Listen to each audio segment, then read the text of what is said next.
اور جہاں ہمارے عقیدہ یہ ہے اس کے ساتھ ہم عمل کے میدان میں یہ بھی بیلیف رکھتے ہیں کہ جو جو احکامات ہمیں بتائے گئے ہیں مسلمان ہونے کے لیے، جو جو پریکٹسز ہیں انہیں بھی کرنے کی ہم بھرپور کوشش کرتے ہیں، اور ان احکامات کے اندر، ان عوامل کے اندر، ان پریکٹسز کے اندر جو سب سے بڑا، سب سے بنیادی عمل ہے کہ اگر وہ قبول ہو جائے تو اس کے سوا باقی ساری چیزیں قبول، اگر وہ ایک عمل قبول نہ ہو تو اس کے سوا کوئی دوسری عبادت قبول نہیں ہوتی، جو ہے نماز۔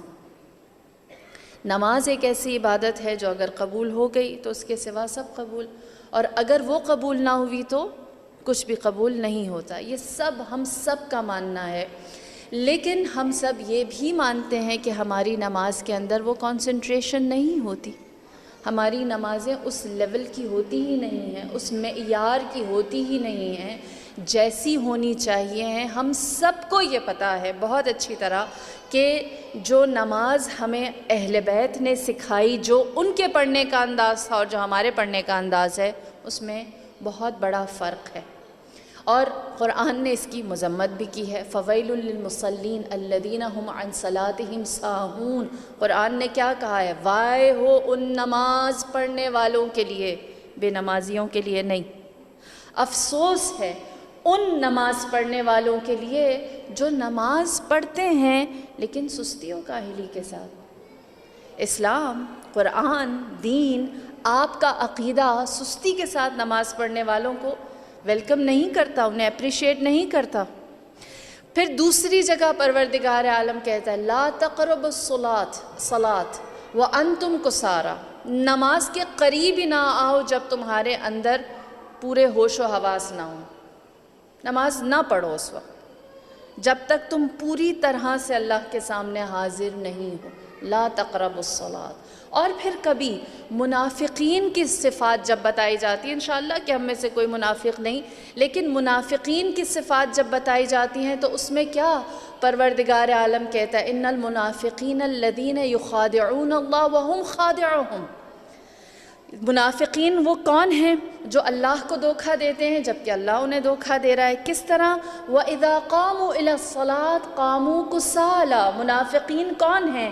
جب انہیں نماز کے لیے بلایا جاتا ہے، کہا جاتا ہے کہ نماز کے لیے اٹھو، تو وہ اٹھتے ہیں، ایسا نہیں ہے نماز نہیں پڑھتے، وہ اٹھتے ہیں لیکن سستی کے ساتھ، کاہلی کے ساتھ۔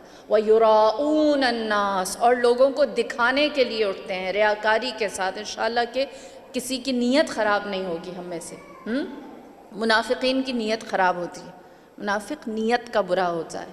ہم نیت کے اچھے ہوتے ہیں، عمل میں برے ہو جاتے ہیں، ہم اپنی نیت کو پوری طرح امپلیمنٹ نہیں کر پاتے ہیں۔ میں اس وقت ان لوگوں کو ایڈریس کر رہی ہوں جن کی نیت پر مجھے کوئی شک نہیں ہے، اسی لیے میں کہہ رہی ہوں انشاءاللہ ہم میں سے کوئی منافق نہیں ہے۔ منافق ہوتا ہے اس فرش عذا پر نہ آتا۔ اسی لیے خدا نے کہا کہ قوموں کسالى، ان کی ایک صفت یہ ہے کہ وہ سستی کے ساتھ اٹھتے ہیں۔ پھر اللہ ان کے ساتھ کیا کرتا ہے؟ جو سستی کے ساتھ نماز کی طرف آتا ہے وَلَا إِلَىٰ هَٰؤُلَاءِ وَلَا إِلَىٰ هَٰؤُلَاءِ تَجِدَ بَيْنَهُمْ سَبِيلًا۔ یہ لوگ جو سستی کے ساتھ آتے ہیں، نہ وہ ادھر کے رہتے ہیں نہ وہ ادھر کے رہتے ہیں، نہ وہ ایک جانب کے ہیں نہ وہ دوسری جانب کے ہیں، مذبذبین بین ذالک، وہ بیچ میں لٹکے ہوئے رہتے ہیں اور ان کو کوئی راستہ نہیں ملتا۔ عمل ہے، ایسا نہیں ہے نماز نہیں پڑھ رہے، نماز موجود ہے، لیکن نماز کے اندر وہ تمرکز اور وہ توجہ اور وہ کنسنٹریشن نہیں ہے جو آئیڈیل ہونی چاہیے ہے۔ یہی وجہ ہے کہ ہم جب نماز کی جانب جائیں تو اپنے اندر سے سب سے پہلے اس بات کو واضح کریں کہ میں نماز کیوں پڑھوں۔